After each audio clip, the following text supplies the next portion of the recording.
most important 33 questions from your history. Tanvi, ma'am, you rocked it. We rocked it together. We are here learning. We are here fighting for the rest 18 marks today. High weightage is taken by the two most important chapters of history. Retlo, mug it up, keep it in mind because question is going to come. Class 10 students, 33 most important questions from history. So my students, in SST we have 4 sections as of now from this year.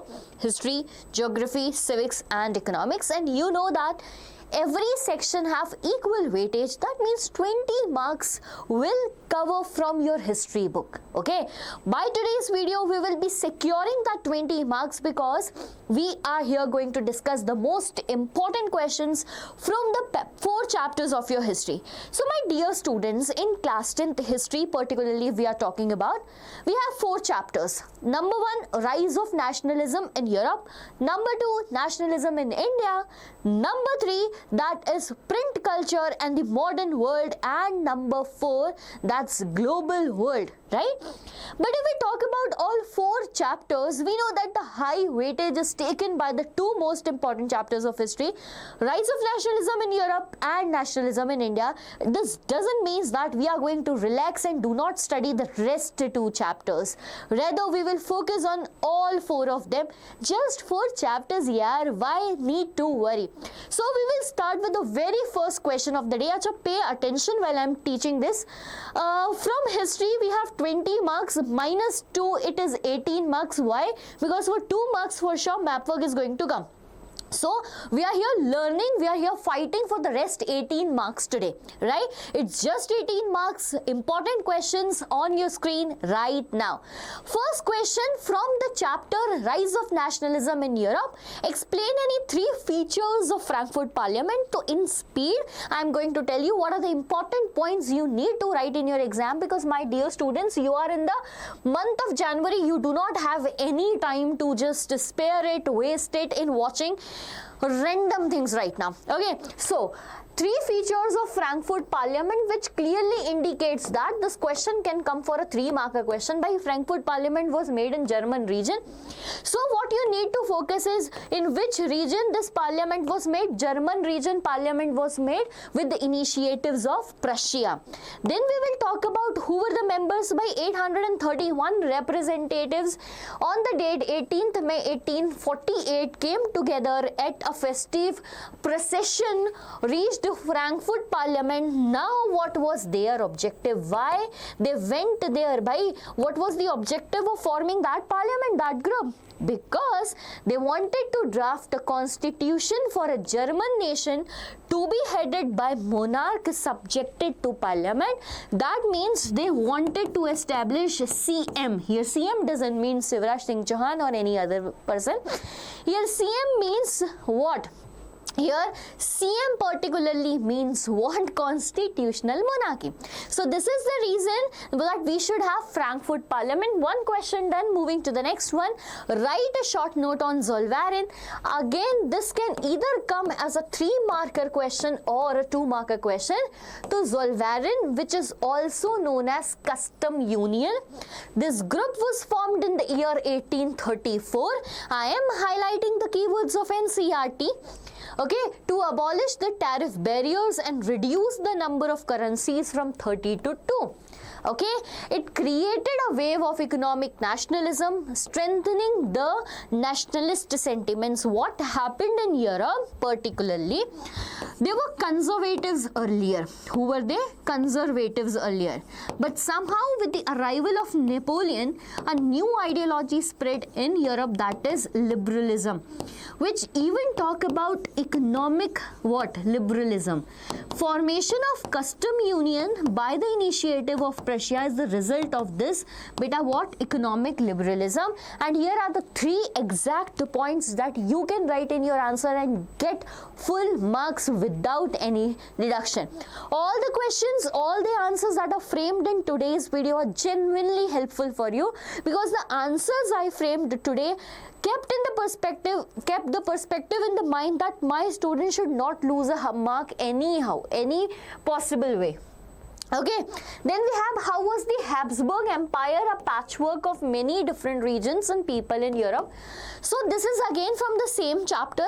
There is a topic that how did nationalism rose in Europe, right? In that they have talked about Austria-Hungary Empire that was that time ruled by Habsburg Empire.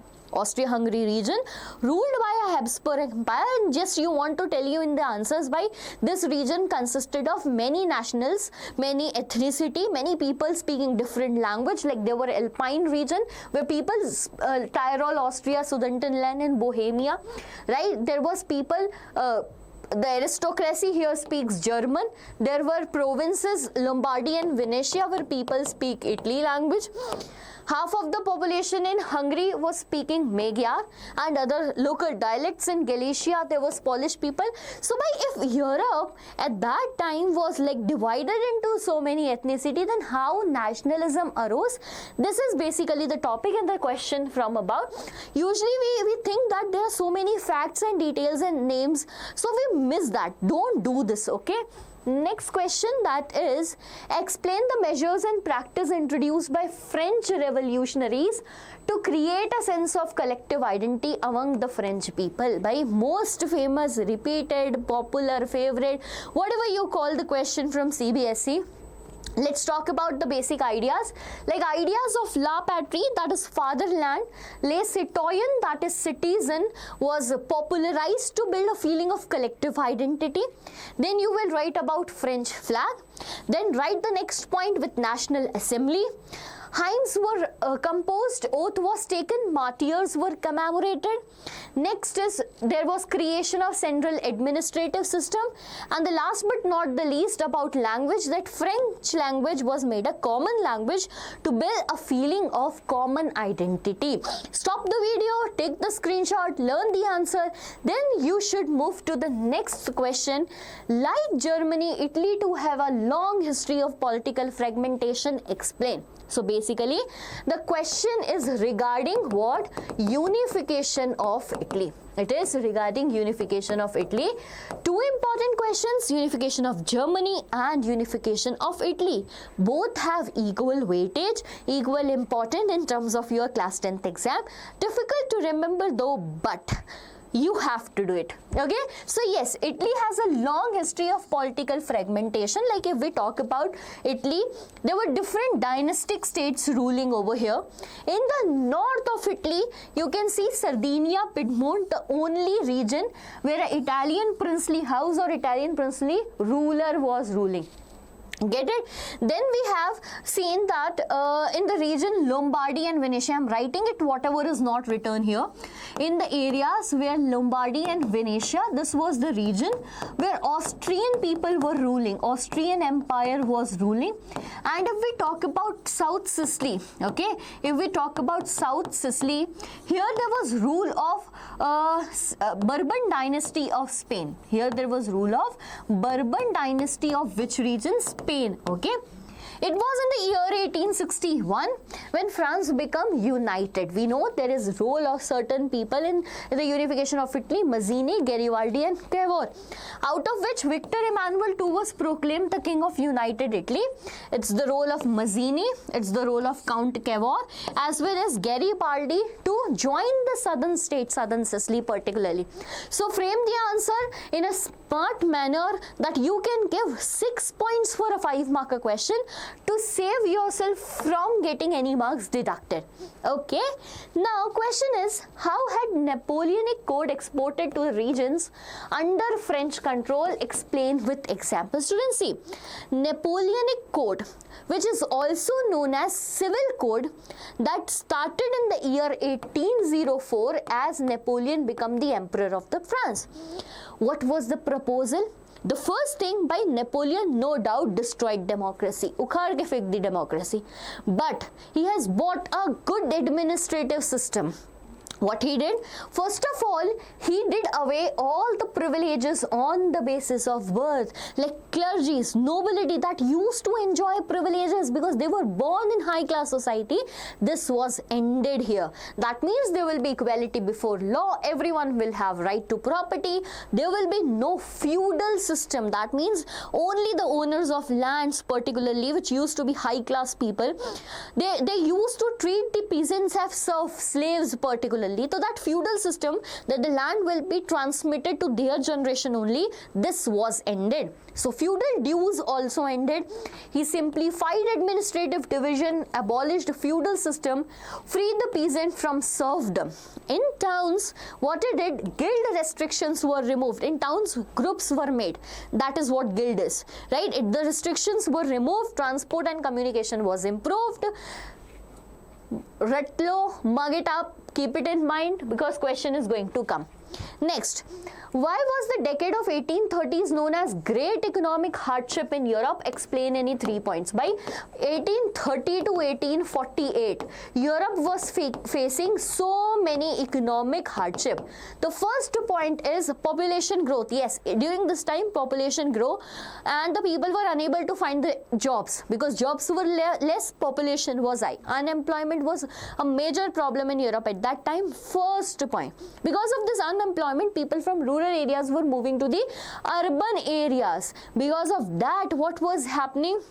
Slums were made in the urban areas and the situation was such that agrarian crisis was there and the food prices were growing. People were unable to buy the food because it was not cheap so far. Third point, there is stiff competition from other countries. By Britain at that time was it as its peak of production. It was producing so much that it was even giving stiff competition to France, Spain, Portugal and the rest of the countries in Europe, right? So now production was there, their products were flooded in the market of Europe, so other countries were definitely facing economic issues. Next question important. Who was Count Camillo di Cavour? By very important personality, and the question can come directly.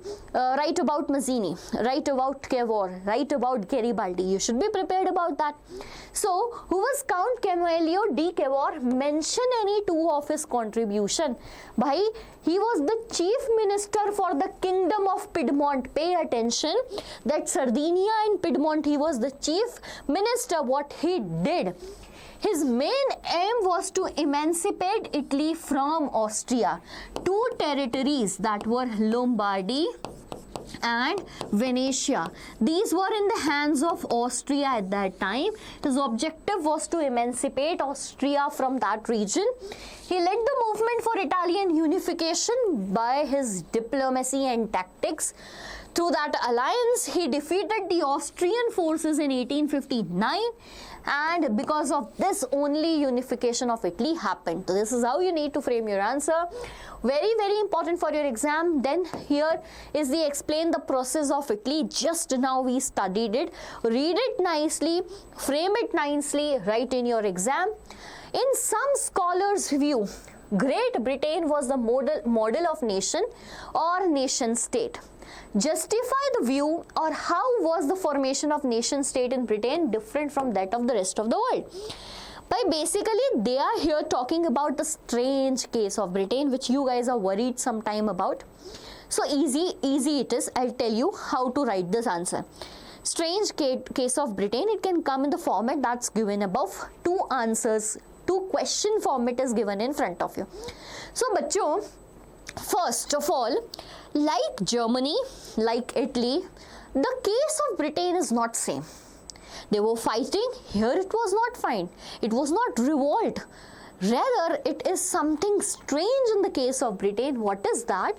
By before 18th century, no Britain existed, and right now it is one of the biggest country in the world. Right? Rather, it was not the result of long and gradual political, cultural and economic process. It is not the result of any sudden upheaval or revolt. Rather, it is the result of changes that has been brought in the culture, polity of that people. Right? Here what happened in 1688. In 1688, British Parliament was formed. Okay, British Parliament was formed. Now, how it is made, where it is made, my dear student, these were certain regions, and these regions were group of islands. These isles were, right, where here people used to speak the language English. Here people used to speak the language Wales. Then we have Scot, then we have Irish people.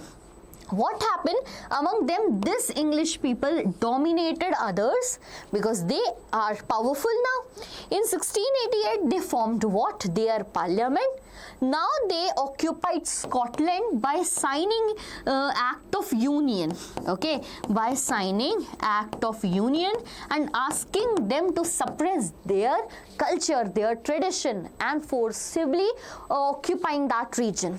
Same fate was with Ireland. Irish people forcibly in 1801 has to be the part of this British people. This is how they called themselves as United Kingdoms of Great Britain.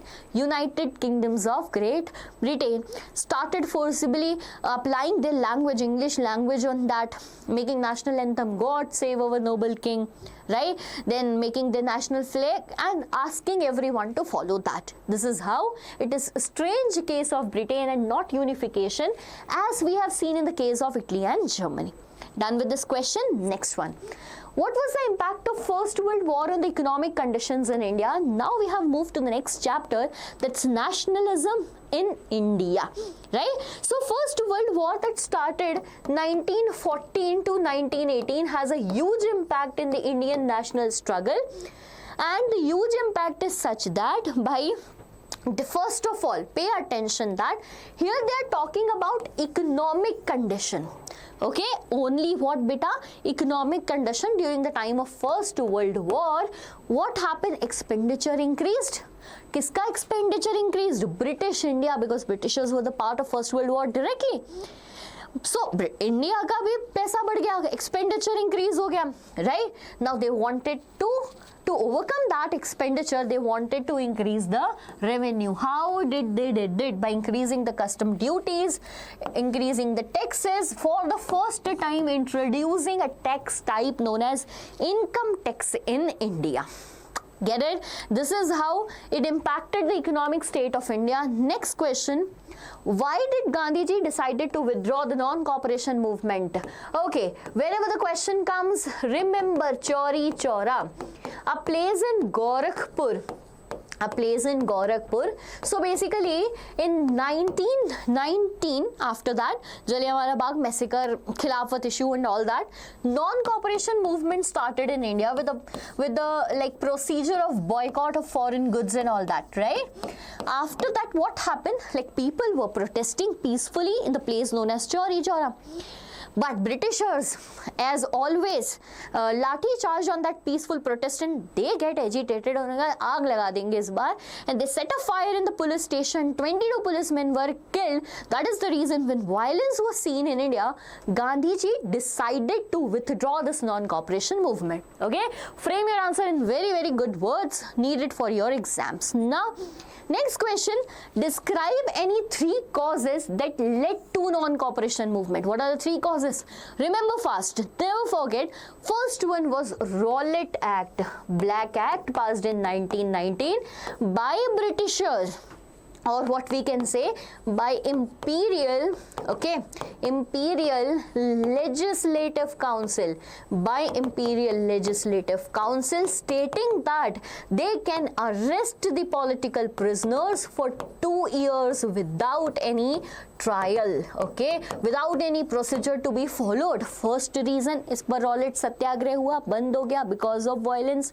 After that there was Jallianwala Bagh massacre, 13th of April 1919, which stunned the entire nation. And then we have Khilafat movement or Khilafat issue, launched as the Ottoman Empire's head Khalifa, right? This particular authority was taken over by the group of people in First World War. So against all these, Gandhiji decided that this is a high good chance we should start an all India national movement.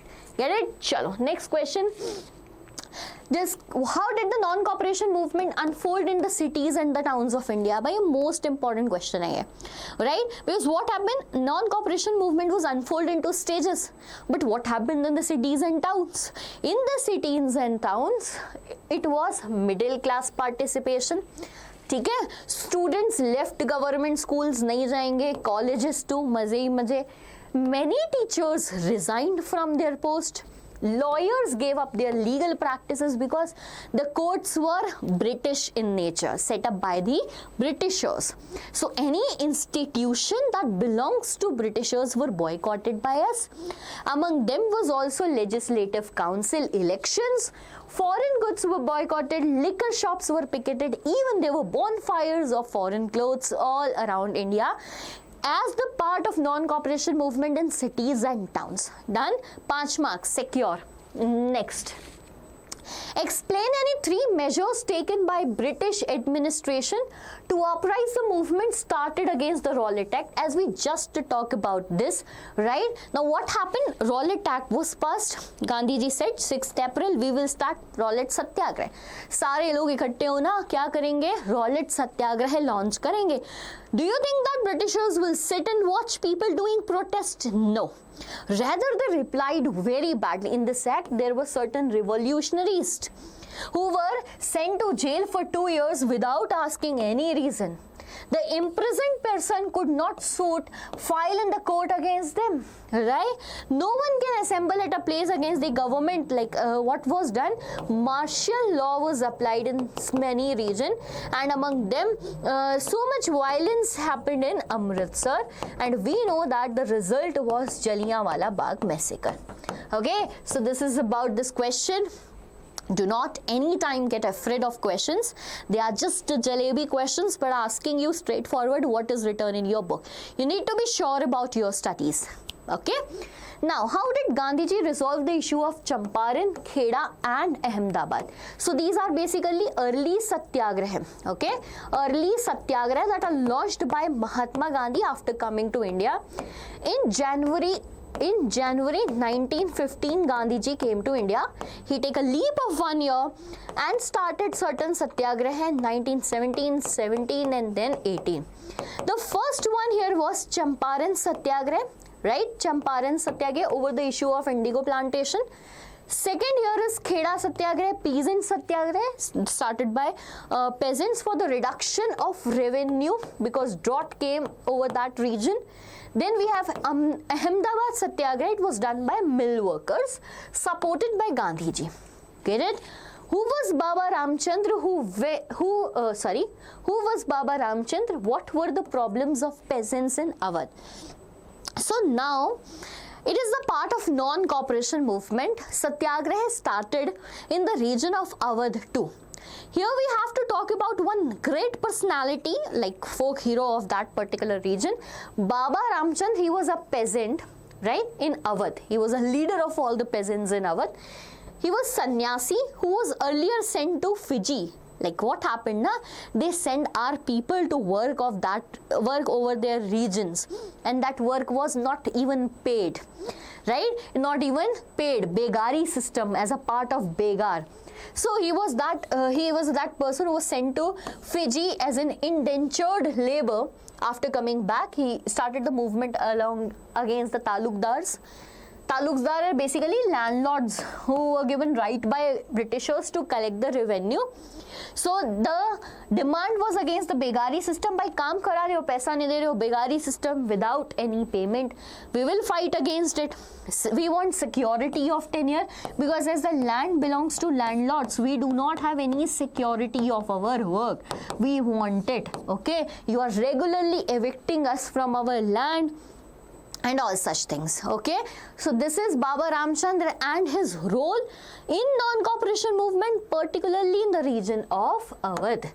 Mention 3 reasons by which rich peasants communities took active participation in CDM.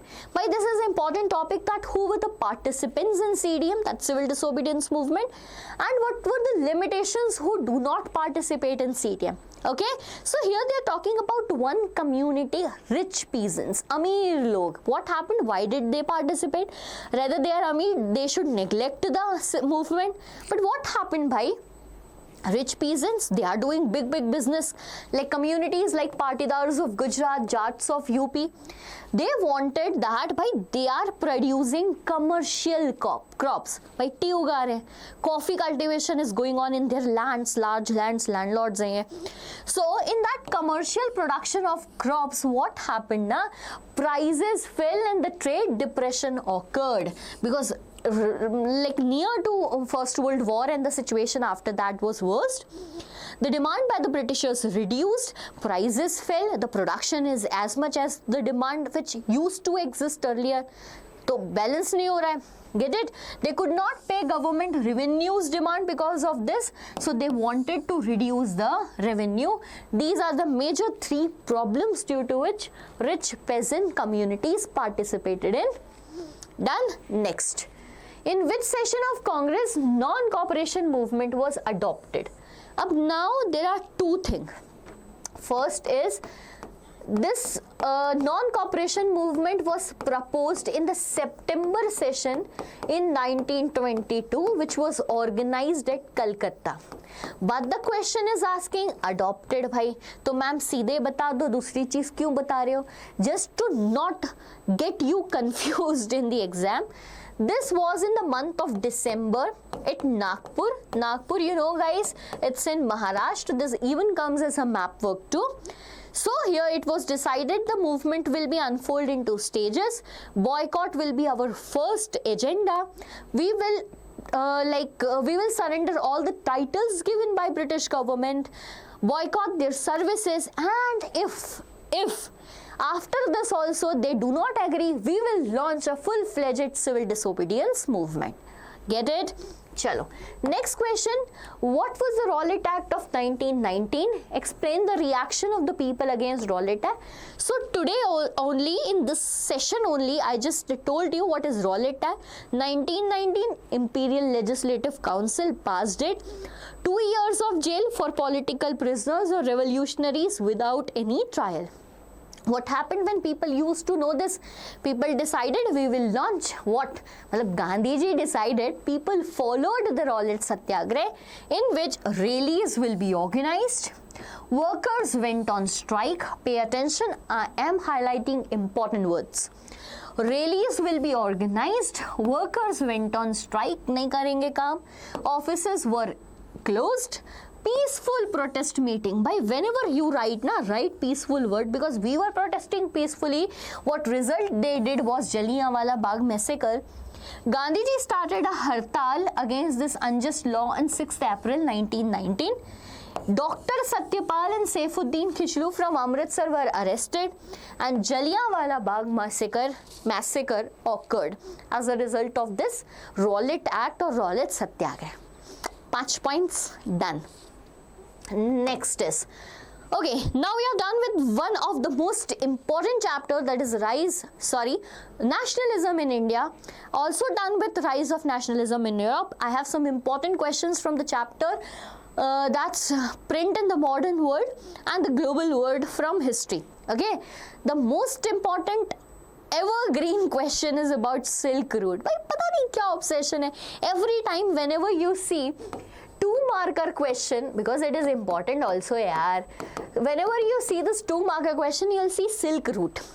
They will ask you that by Silk Route is a good example of pre-modern vibrant trade and culture. Explain karo. So you need to explain, हाँ भाई trade भी हुआ था, culture भी है.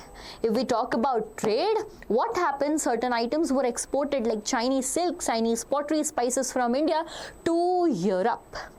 In return, they were paying by giving gold and silver. Trade done. Culture. If we talk about culture, Buddhism started in India, spread it to different countries via the same route. Christianity came to India via same route. Islamism came to India via same route. Done. Trade, culture. 2 point, 2 marks secured. Next. Food offer many example of long distance trade culture. Yes, explain it with the help of example. भाई नहीं था India में आलू खाने को, कैसे खाते हैं फ्रेंच फ्राइज, कहाँ से आया, अमेरिका से आया, यूरोप से नहीं आया. So how was it possible? So trade and travelers were introducing new foods to each other's country. Like if we talk about spaghetti and noodles, right? If we talk about Chinese noodles, spaghetti, which went to this European world, how?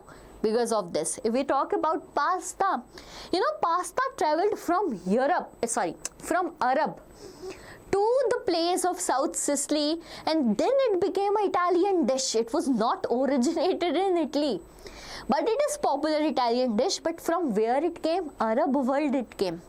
If we talk about certain products, potato, soya, groundnut, maize, tomato, chili, sweet potato, like without which Indian can't live. By I can't imagine my life without potato. Right? All these are gifted to us with the help of travelers, because like America was discovered by Christopher Columbus, after which these crops reached Europe.